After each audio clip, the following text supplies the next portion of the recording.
అమెరికాలో రోజుకి 3,000 మంది అక్రమ వలసదారులను అరెస్ట్ చేయాలనే లక్ష్యంతో ఇమిగ్రేషన్ అండ్ కస్టమ్స్ ఎన్ఫోర్స్మెంట్ దూసుకుపోతోంది. జూన్ నెలలో వలసదారుల అరెస్ట్లను నిరసిస్తూ వేలాది మంది రోడ్డెక్కారు. ఆ టైంలో లాస్ ఏంజలస్ సహా పలు ప్రాంతాల్లో హింసాత్మక ఘటనలు చోటు చేసుకున్నాయి. అయితే తాము నేర చరిత్ర ఉన్నవారినే అరెస్ట్ చేస్తున్నామని ట్రంప్ ప్రభుత్వం చెప్తున్నా జూన్ నెలలో అరెస్ట్ చేసిన వారిలో 69% మందికి ఎలాంటి నేర రికార్డ్ లేదని తేలింది. దీంతో ట్రంప్ ప్రభుత్వం వలసదారులను ఉక్కుపాదం మోపేందుకు అబద్ధాలను ప్రచారం చేస్తోందనే విమర్శలు వ్యక్తమవుతున్నాయి.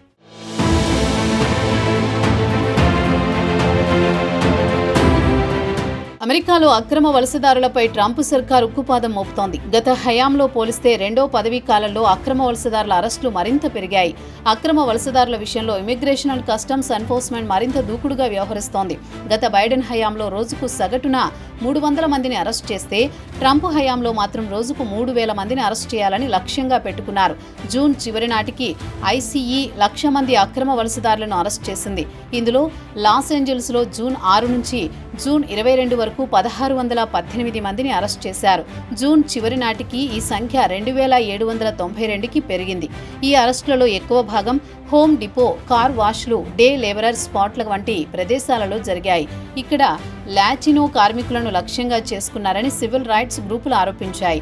ఈ ఆపరేషన్స్ లో FBI, US marshals, drug enforcement administration వంటి ఇతర ఫెడరల్ ఏజెన్సీలు, అలాగే ఫ్లోరిడా వంటి రిపబ్లికన్ రాష్ట్రాలలో స్థానిక పోలీసుల సహాయం తీసుకున్నారు.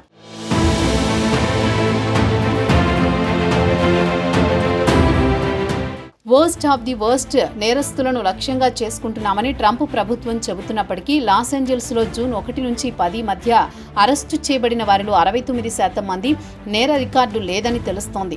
ట్రంప్ బాధ్యతలు చేపట్టిన మొదటి 5 నెలల్లో 97,000 మందిని డిటైన్ చేశారని, వీరిలో సగం కంటే ఎక్కువ మందికి నేర రికార్డు లేదని, కేవలం 8% మంది మాత్రమే హింసాత్మక నేరాలకు పాల్పడ్డారని CBS న్యూస్ వెల్లడించింది. లాస్ ఏంజల్స్ లో ఒక జెపోటెక్ కమ్యూనిటీకి చెందిన 23 ఏళ్ల యువకుడిని ఎలాంటి నేర రికార్డు లేకపోయినా ఒక దుకాణం వెలుపల అరెస్ట్ చేశారని వాషింగ్టన్ పోస్ట్ నివేదించింది. ఐసీఈ అధికారులు రేసిజం, ఎథ్నిసిటీ ఆధారంగా విచక్షణారహితంగా అరెస్టులు చేస్తున్నారని అమెరికన్ సివిల్ లిబర్టీస్ యూనియన్ ఆరోపిస్తోంది. ఇక బస్టాప్ దగ్గర నిలబడి ఉన్న ఒక భవన నిర్మాణ కార్మికుడు హిస్పానిక్ లుక్ లో కనిపించాడనే కారణంతో ఎలాంటి వారెంట్ లేకుండా అతన్ని డిటైన్ చేశారు. ఇక లాస్ ఏంజల్స్ లో జూన్ 6 నుంచి ఐసీఈ రైడ్స్ నిర్వహించింది. అప్పటి నుంచే ట్రంప్ ప్రభుత్వానికి వ్యతిరేకంగా ఆందోళనలు చేపట్టారు.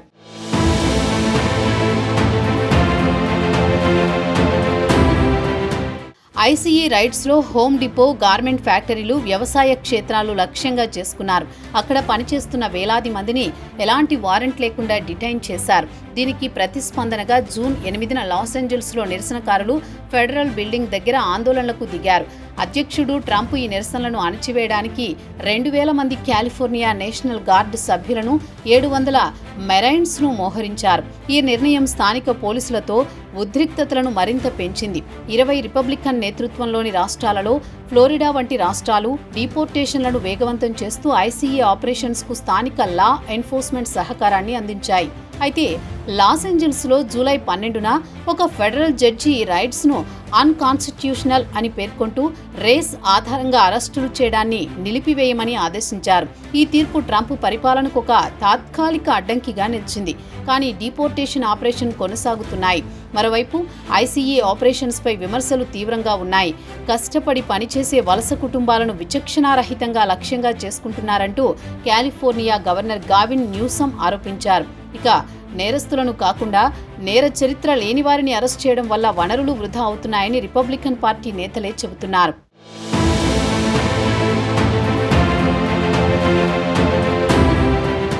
నిజమైన నేరస్తులను వదిలివేసి సామాన్య కార్మికులను అరెస్ట్ చేస్తున్నారని డెమోక్రాటిక్ నేతలు ఆరోపిస్తున్నారు.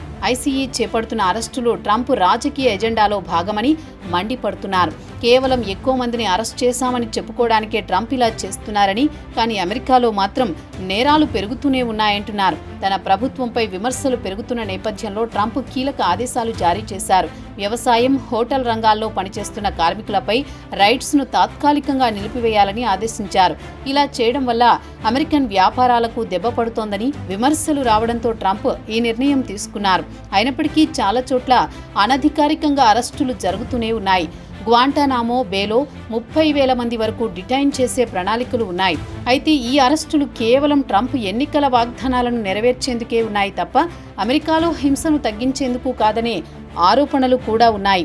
నేరస్తులను పట్టుకోవడం మానేసి కార్మికులను అరెస్ట్ చేయడం వల్ల అమెరికాకే నష్టమని విశ్లేషకులు చెబుతున్నారు. ఇప్పటికే ఇమిగ్రేషన్ కోర్టులలో 3.6 మిలియన్ కేసులు పెండింగ్ ఉన్నాయి.